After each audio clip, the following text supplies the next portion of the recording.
تو میں سمجھتا ہوں کہ یہ گریجویلی اب ہم بہت زیادہ ایز کر سکتے تھے.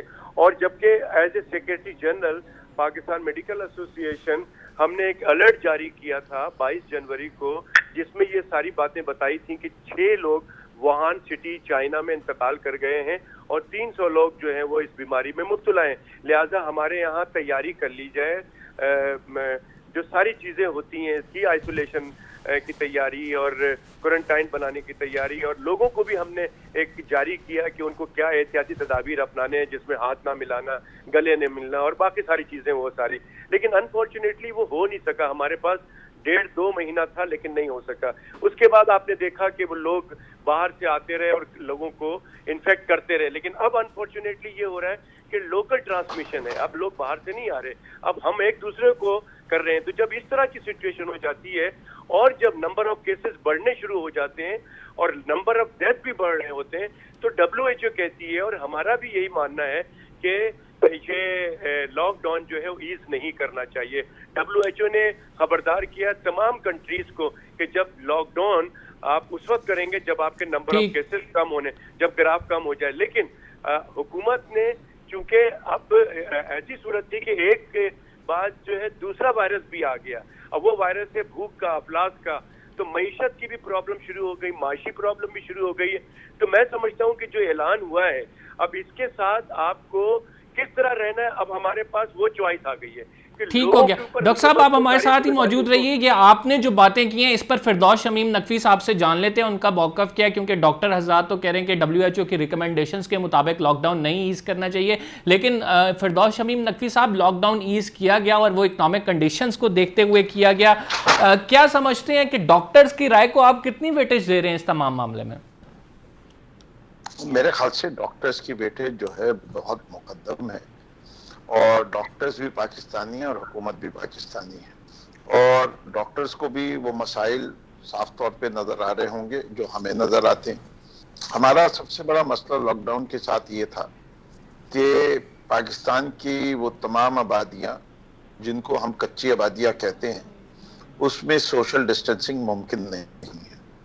اگر شہر کراچی جس سے میرا تعلق ہے، ادھر 40% لوگ جو ہیں وہ کچی آبادیوں میں رہتے ہیں، اور اگر آپ چولی اور گولی مار اور ڈسٹرکٹ ویسٹ لیاری ان سب کو دیکھیں تو یہاں پکی عمارتیں تو ضرور ہیں، لیکن مکانات کا جو سائز ہے، جتنے بلڈنگ میں لوگ رہتے ہیں، سوشل ڈسٹینسنگ ممکن نہیں تھی. اور یہ ساری چیزیں دیکھتے ہوئے اور ساتھ ساتھ جو ہمارے مزدور طبقہ ہے، جو ڈیلی ویج ارنرز ہیں، ان کی مشکلات کو دیکھتے ہوئے اور جو معیشت کو کاسٹ ہو رہی تھی، اس سے کہ یہ تو بڑا آبویس ہے کہ انلمیٹڈ پیریڈ کا کوئی بھی ملک نہیں سہ سکتا، چاہے وہ ڈیولپ کنٹری ہو یا ڈیولپنگ ہو یا انڈر. اس وقت ہم 40 دن کا ڈاؤن کر چکے ہیں، اور 40 دن کے لاک ڈاؤن کے بعد اب ریلیف دینا اس محاذ پہ بہت ضروری ہو گیا تھا، ورنہ لوگ سڑکوں پہ نکل آئیں گے اور لاک ڈاؤن کی ویسے بھی دھجیاں اڑ جائیں گی. فردوس شمیم صاحب، لیکن فرسٹریشن لوگوں کی پیپلز پارٹی اس بات کی کہیں نہ کہیں انہیں تحفظات ہیں، اور وہ تحفظات کا اظہار باقاعدہ طور پر پریس کانفرنس میں کہہ بھی دیتے ہیں. اتنا امپورٹنٹ ایشو جب ہمارے ملک کو درپیش ہے تو ہم یہ دیکھ رہے ہیں وفاق اور جو صوبے ہیں وہ ایک پیج پہ ہمیں نظر نہیں آ رہے، جس کی وجہ سے ڈاکٹر صاحب نے بھی یہ بات ہائی لائٹ کی کہ سفر ہمارے پورے ملک کو کرنا پڑ سکتا ہے. تو کیا ایسا لائے عمل ہوگا کہ جس سے ایک پیج پہ آ جائیں اور جو تحفظات ہیں پیپلز پارٹی کے وہ بھی دور ہو جائیں؟ جی یہ دیکھیں، اس کے اندر بنیادی طور پہ یہ فیصلہ حکومت سندھ کو بہت پہلے کر لینا چاہیے تھا کہ بہتر وہ ہے کہ پورے ملک میں ایک یونیفارم پالیسی ہو، اور اسلام آباد کے اندر بھی جو national command and operation control NCOC کی کمیٹی ہے، جتنے فیصلے ہونے چاہیے تھے وہ وہاں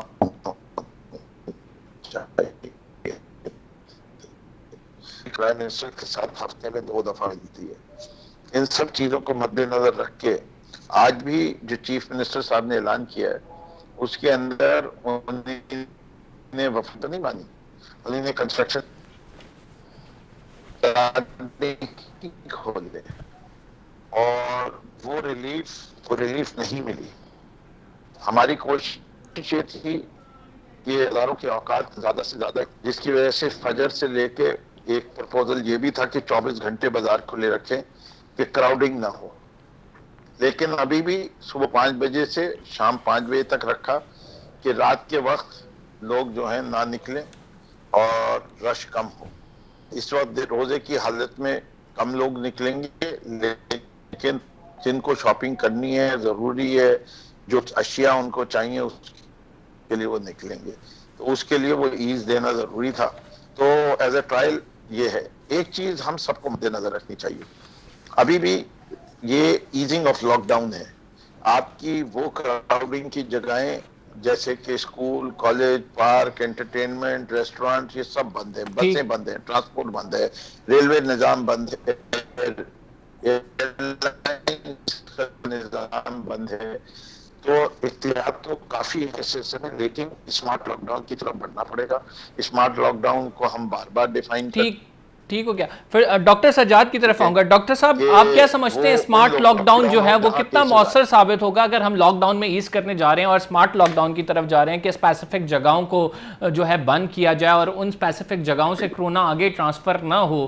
تو یہ اسپیسیفک لاک ڈاؤن کے اوپر اگر پورے ملک میں امپلیمنٹ کیا جائے تو یہ کس حد تک مؤثر ثابت ہوگا اس وائرس کو روکنے کے لیے؟ دیکھیے میں سمجھتا ہوں کہ یہ ایک نیا وائرس ہے اور اس میں جو باہر کے لوگ اس بیماری سے اپنے ملک کو نکال چکے ہیں، میں سمجھتا ہوں کہ وہ ساری چیزیں کرنی چاہیے. لیکن اس وقت جو اقدام پاکستان گورنمنٹ اٹھا رہی ہے اس میں یہی ہے کہ آپ لاک ڈاؤن جب ہٹا رہے ہیں نا تو آپ کو تمام لوگوں کو بہت ذمہ داری دے دی گئی ہے، عوام کو ذمہ داری دے دی گئی ہے کہ وہ اس چیز کو سنبھالیں.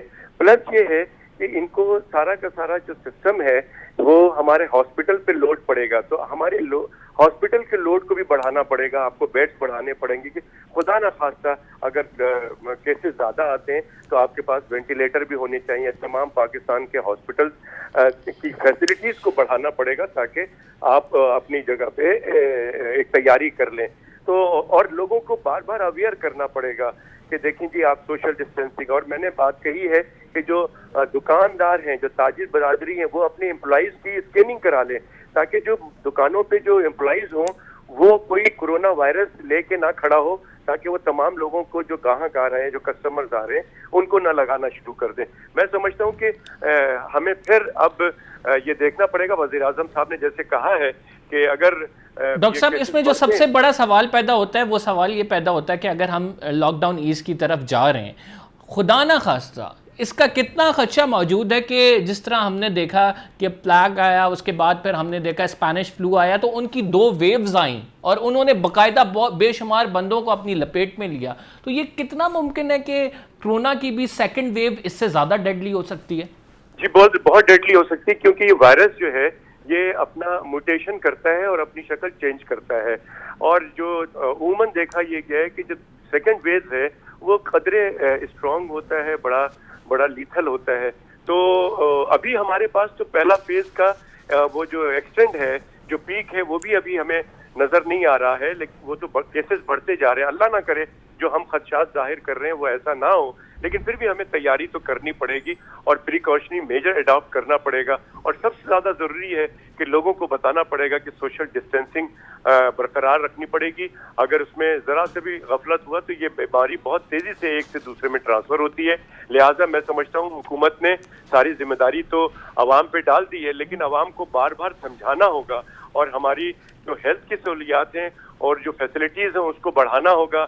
ٹرینڈ لوگوں کو زیادہ سے زیادہ ٹرینڈ کرنے ہوں گے، اور جو ایکسٹینسو جو کیسز ہوتے ہیں، جو HDOs ہیں، جو ICUs ہیں، ان کو پراپرلی ایکوپ کرنا پڑے گا تاکہ ہم، اور سب سے زیادہ جو کمبر ہمیں چاہیے کہ سسٹم کو ڈیولپ کرے کہ پیشنٹ جب ہسپتال میں پہنچے تو اس کو یہ نہ کہا جائے کہ جی آپ کے پاس یہاں بیڈ موجود نہیں ہے، یہاں وینٹیلیٹر موجود نہیں ہے، آپ جائیں واپس. یہ ایک سینٹرلائز سسٹم ہونا چاہیے. ایمبولینس ڈرائیور جب کسی مریض کو لے کے جائے تو فوری طور پہ اس کو پتا ہونا چاہیے کہ ہم مجھے کہاں لے کے جانا ہے، اور ایک سینٹر ڈیش بورڈ ہونا چاہیے جہاں سے روزانہ لوگوں کو پتا چلے کہ فلاں اسپتال میں اتنے. فردوس شمیم نقوی صاحب، ایک اور ایشو جس کی طرف میں آپ کی توجہ دلانا چاہتا ہوں وہ بلوں کی ادائیگی کے حوالے سے ہے، اور بلوں کی ادائیگی کے حوالے سے وہ ایشو یہ ہے کہ جو حکومت سندھ چاہتی ہے کہ وہ جو ڈیفرڈ پیمنٹس کا انہوں نے ڈیسیجن لیا تھا اس میں وفاق کنٹریبیوٹ کرے. لیکن گورنر سندھ جو کہ خود بھی کرونا کا شکار ہیں, انہوں نے اس ڈرافٹ کو جو ہے واپس کر دیا, مسترد کر دیا ہے. تو کیا وفاق کی جانب سے سندھ کو کوئی سپورٹ ہوگی فائنینشیل اس تمام معاملے میں؟ دیکھیے وفاق نے آلریڈی اسمال بزنسز کے پیمنٹ ڈیفر کیے ہوئے ہیں, اور جو ریزیڈینشیل ہیں ان کے بھی 2 مہینے کے بل ڈیفر کیے ہیں. جو وجہ پاکستان میں آپ نے اکانومی کو نیشنلائز نہیں کیا ہوا, یہ ممکن نہیں ہے کہ آپ وہ احکامات پیپر پہ لے آئیں جو عملی طور کے اوپر جو ہیں وہ امپلیمنٹنگ ہو. آپ اپنی انڈسٹری کو, میڈیا انڈسٹری میں ابھی تک پچھلی سیلریز نہیں دی گئی ہیں, تو یہ فریش لوڈ وہ کہاں سے کریں گے جب وہ کہہ رہے ہیں کہ دفاتر بند ہے, ان کو پیمنٹس ہی نہیں ریسیو ہو رہے انڈسٹری سے جس سے بھی ان کے اشتہار انہیں نے چلائے ہوئے. وہ انڈسٹری کہہ رہی ہے کہ ہمیں پیسے نہیں مل رہے جس سے کہ ہماری گڈس کی نہیں ملے, سپلائی چین پوری اس وقت ڈسٹرب ہوئی ہوئی ہے.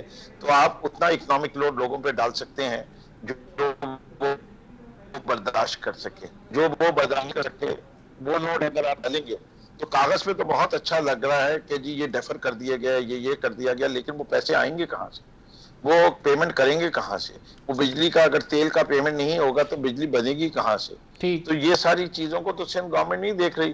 وہ تو بڑے آرام سے یہ کہہ رہی ہے کہ جی یہ کر دیں, کون کرے گا, کس کی جیب پہ آئے گا وہ نہیں بتا رہے. تو یہ بڑا اچھی بات ہے نا کہ آج آپ یہ کہہ دیں کہ جی یہ خرچے ہو جانے چاہیے, یہ خرچے ہو جانے, اور اگر کوئی پوچھے کہ دے گا کون پیسے, وہ کہیں گے اس کا آپ پوچھے گا جس کو بھی دینے ہوں گے, ہم لوگوں سے کہہ رہے ہیں نہیں دو. تو یہ کیسا فیصلہ ہے؟ ٹھیک ہو گیا. فردوس صاحب ہم نے ایک چھوٹی سی بریک لینی ہے. We will be right back after this short break. ایک اور امپورٹنٹ معاملہ ہے وہ طلبہ سے متعلق ہے, طلبہ کے امتحانات سے متعلق. سندھ کیا الگ فیصلہ کرے گا وفاق سے, اس پر بات کریں گے اس چھوٹے سے بریک کے بعد.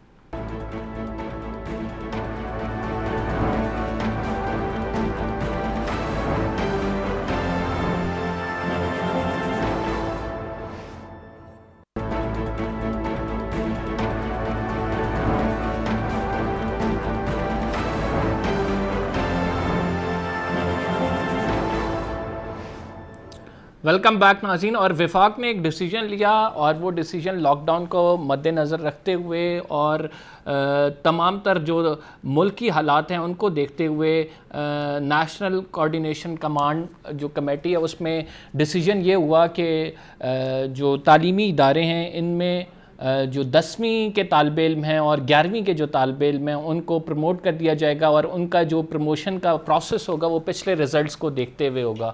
یہ تمام جو ہے فیصلہ کیا گیا, اور باقاعدہ طور پر وزیر تعلیم نے اس کا اعلان بھی کیا. لیکن پھر ہم دیکھتے ہیں سعید غنی صاحب کی جانب سے جو سندھ کے وزیر تعلیم ہیں انہوں نے کہا کہ ایک کمیٹی کی میٹنگ ہوگی اور جس کے بعد سندھ اپنا فیصلہ ڈیسائیڈ کرے گا. سندھ فیصلہ کرے گا کہ آیا کہ امتحانات دوبارہ لینے ہیں یا کہ پھر پروموٹ کرنا ہے. تو یہ ایک بڑی کنفیوژن پائی جاتی ہے جس کی وجہ سے بچے بھی پریشان ہیں, ان کے والدین بھی پریشان ہیں. جب پورے ملک میں ایک پالیسی امپلیمنٹ ہو رہی ہے تو وہ سندھ میں کیوں نہیں ہو رہی؟ یہ جاننے کے لیے ہم نے رابطہ کیا فردوس شمیم نقوی صاحب سے. فردوس صاحب, یہ پورے ملک میں ایک یونیفارم پالیسی نہیں ہوگی اگر سندھ جو حکومت آلریڈی ایک فیصلہ لے چکی ہے اس سے ہٹ جاتا ہے؟ تو بڑی حیرانی کی بات ہے کہ 26 فروری سے ہم لاک ڈاؤن کے اسٹیٹ میں ہیں اور سندھ حکومت نے ابھی تک یہ فیصلہ نہیں کیا ان بچوں کے بارے میں, اور ابھی بھی ان کو مزید وقت چاہیے. یا تو انہوں نے نیشنل کمانڈ کی میٹنگ کے اندر کوئی آلٹرنیٹ تجویز دی ہوتی کہ جی ریٹن ٹیسٹ بھیجے جائیں گے, ٹیسٹ پیپر گھر پہ بھیجے جائیں گے, ان کا آئے گا, لیکن اس کے اندر سینٹیٹی آف ایگزامز کیا رہے گی. اس سے کہ ایگزامینیشن سینٹر میں تو ہم لوگوں کو جمع نہیں کر سکتے, ممکن نہیں ہے. اس سے کہ سیف ڈسٹینسنگ کے ساتھ ایگزامینیشن سینٹرز میں کس طرح بچے آئیں گے, بس ٹرانسپورٹ پبلک ٹرانسپورٹ آپ کا چل نہیں رہا, تو آپ کو کوئی نہ کوئی ایک فیصلہ کرنا تھا کہ یکسوئی کے ساتھ بچوں کو ان کے ماں باپ کو پتہ چل جائے. بڑے غور و خوض کے بعد یہی فیصلہ کیا گیا کہ اگر اسکولوں میں تعلیم صحیح دی گئی ہے, پڑھایا صحیح ہے, تو زندگی رہے گی تو ان کو اگلے سال بھی امتحان دے کے پتا چل جائے گا کہ وہ انٹرمیڈیٹ کے فرسٹ ایئر میں کیسے نمبر لیتے ہیں. اگر وہ فرسٹ ایئر پاس کرتے ہیں تو ٹھیک ہے, نہیں کرتے تو ان کو 1 سال اور لگانا پڑے گا. تو یا کوئی اس سے بہتر فیصلہ نظر آئے. ہماری نزدیک سارے آپشن دیکھنے کے بعد یہ فیصلہ کرنا کہ پورا تعلیمی سال ضائع کروا دیا جائے، اس سے بہتر یہ ہے کہ بچوں کو پروموٹ کیا جائے اور ان سے ایکسپیکٹ کیا جائے کہ وہ محنت کریں گے اور وہ اپنے اس لاس ٹائم کو میک اپ کریں گے. اور اساتذہ کے اوپر ضرور ایک پریشر آئے گا اس میں اور طلبہ پہ بھی آئے گا، لیکن سال بچانے کا یہی سب سے بہترین طریقہ ہے. اور ایک سال کسی طالب علم کی زندگی میں ایک بڑا اہمیت رکھتا ہے. تو آپ دیکھ لیجئے کہ سال بچانے کا کوئی اگر اس سے بہتر طریقہ سعید غنی صاحب پرپوز کریں گے تو میرے خیال سے پورے پاکستان کو اس کو کنسیڈر کرنا چاہیے. اور یہ ان کا خیال کرنا چاہیے کہ وفاق کے اندر اور جو ماہرین بیٹھے ہوئے ہیں اور باقی صوبوں کے ماہرین بیٹھے ہوئے ہیں، تو انلیس انٹل کہ سندھ کے اندر کوئی خاص عنایت ہوئی ہے تو میں سمجھتا ہوں کوئی اور اس سے بہتر فیصلہ تو نظر نہیں آ رہا. ٹھیک ہو گیا. ڈاکٹر کیسر صاحب مجھے بتائیں کہ اب اس تمام صورتحال پہ جو کہ ہم مرحلہ وار لاک ڈاؤن کھولنے جا رہے ہیں، آپ کیا دیکھتے ہیں فیوچر میں؟ کیا یہ کیسز مزید بڑھیں گے؟ کیسی حالات پریڈکٹ کرتے ہیں اور ٹریجیکٹری کی اگر خصوصاً بات کی جائے، کیونکہ اسے دیکھ کے سارا ڈیٹا جو ہے یہ لاک ڈاؤن ایز کا فیصلہ کیا گیا ہے، تو آپ اسپیسیفکلی اس تمام صورتحال کو آئندہ آنے والے دنوں میں کیسے دیکھتے ہیں؟ دیکھیں، صرف میری بات نہیں ہے، تمام پاکستان کے ڈاکٹرز اس بات پہ متفق ہیں کہ جو اگر لاک ڈاؤن میں ایز کیا جاتا ہے تو چانسز ہے کہ نمبر آف کیسز بڑھیں گے، جو کہ ابھی جو ایز نہیں کیا گیا تھا تو نمبر آف کیسز بڑھ رہے تھے. اور کل بھی ایسی رہا، پرسوں بھی رہا، اور آپ کے رپورٹرز آ کر یہی کہتے رہے کہ ریکارڈ اضافہ، کیسز میں ریکارڈ اضافے کی بات کی انہوں نے. تو میں سمجھتا ہوں کہ یہ واقعی بڑھ سکتے ہیں، اس میں چانسز ہے بڑھنے کے. لیکن جیسے میں نے کہا کہ دعا تو ہماری یہی ہے کہ اللہ کرے کہ ایسا نہ ہو. اور ہمارے ساتھ ساتھ جو WHO جس کو ہم سب لوگ فالو کر رہے ہیں، دنیا کے تمام ممالک WHO کو فالو کر رہی ہے اپنے حساب سے. میں سمجھتا ہوں کہ WHO لیکن ڈاکٹر صاحب اس میں میرا سوال یہ کہ ہم لاک ڈاؤن کی سٹیٹ میں تھے تب بھی ہمارے کیسز بڑھ رہے تھے، ابھی لاک ڈاؤن ایز نہیں ہوا ہے، یہ تو اب ہم نے ایز کرنے کا فیصلہ کیا ہے. یعنی لاک ڈاؤن کی سٹیٹ میں بھی جب ہمارے کیسز بڑھ رہے ہیں تو ہم ایز کی طرف جاتے ہیں تو تھوڑی سی اکنامک ہمیں ریلیف مل جائے گا. اور تھوڑا سا وزیر اعظم کے جو شروع سے کہہ رہے ہیں کہ میں نہیں چاہتا کہ لاک ڈاؤن لگے اور میں نہیں چاہتا کہ ہمارے جو ایسے آپ کو پتہ ہے غربت کی لکیر سے نیچے کتنے افراد ہیں اور وہ بھوکے مریں، تو اگر ہم اس طرف جاتے ہیں یعنی آلریڈی کیسز بڑھ رہے ہیں اور اگر لاک ڈاؤن کی ایز کی طرف جاتے ہیں تو یہی صورتحال اگر رہتی ہے تو ہم اتنی لاس کی سچویشن میں نہیں ہیں. What do you think? دیکھیں میں تو دیکھیں پھر کہوں گا کہ وزیر اعظم صاحب اور حکومت ان کے پاس بڑا کینوس ہوتا ہے، بڑے اس سے دیکھتے ہیں، ان کے پاس کافی رپورٹیں ہوتی ہیں، اس کو دیکھ کے اور وہ اپنے عوام کی فکر کرتے ہیں، اسی حساب سے دیکھتے ہیں. لیکن میں سمجھتا ہوں کہ اگر جیسے ہم پاکستان میڈیکل ایسوسیشن ہے، پورے پاکستان کی نمائندہ جماعت ہے، اگر ہم سے بھی مشورہ کر لیا جاتا تو ہم بتاتے ہیں، ہم ان کو اور بھی مشورہ دے سکتے تھے. سر کوئکلی بتا دیں کیا آپ سجیشن دیتے اگر آپ لوگوں سے مشورہ کیا جاتا تو؟ دیکھیے میں آپ کو ایک چیز بتا رہا ہوں کہ دیکھیے ہم یہ سمجھ رہے ہیں کہ جو کورونا کا وائرس ہے یہ بڑا لیتھل ہے اور اس میں کیسز زیادہ ہو رہے ہیں. آپ اگر بتا سکتے ہیں یا آپ کا کسی بھی چینل سے میں نے یہ نہیں دیکھا ابھی تک کہ بھوک سے اتنے لوگ مر گئے ہیں. ہاں آپ کا رپورٹر یا آپ لوگ یہ ضرور بتاتے ہیں کہ کورونا میں مبتلا ہو کے 600 سے زیادہ لوگ انتقال کر چکے ہیں. سر اس کی ایک ریزن بھی ہے، اس کی ایک ریزن ہے جو کرونا کے پیشنٹ ہیں ان کا باقاعدہ طور پر ڈیٹا لیا جا رہا ہے. یہاں پہ بھوک سے جو مر رہا ہے اس بیچارے کا تو پتہ ہی نہیں ہے کہ وہ کس جگہ کس کونے میں جا کے مر رہا ہے. کیوں نہیں ہے میرا سوال یہ ہے کہ مر کے کیوں نہیں ہے. میں یہی کہنا چاہ رہا ہوں نا کہ ہمیں پراپر اسٹیٹسٹکس ہونی چاہیے.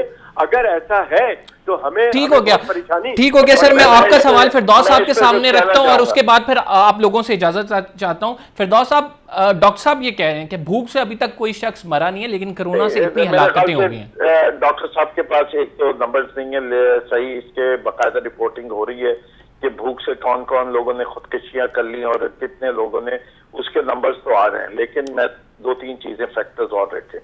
ایک یہ کہ پاکستان اور دنیا کے دوسرے ملکوں کا کوئی موازنہ نہیں کیا جا سکتا. پاکستان کے اندر جتنی اموات ہوئی ہیں ان دنوں میں، اگر میں امریکہ سے کروں تو پاکستان میں 500 کے قریب ہوئی ہیں تو وہاں 60,000 سے اوپر ہے. وہاں کیسز بھی زیادہ ہوئے ہیں. ہمارا موسم گرم ہے، ہم ملیریا کی وجہ سے اور جو کچھ ہم ملیریا کے لیے اس سے ہماری ریزسٹنس شاید بہتر ہے. خدا کا کرم بھی ہمارے خطے کے اوپر ہے.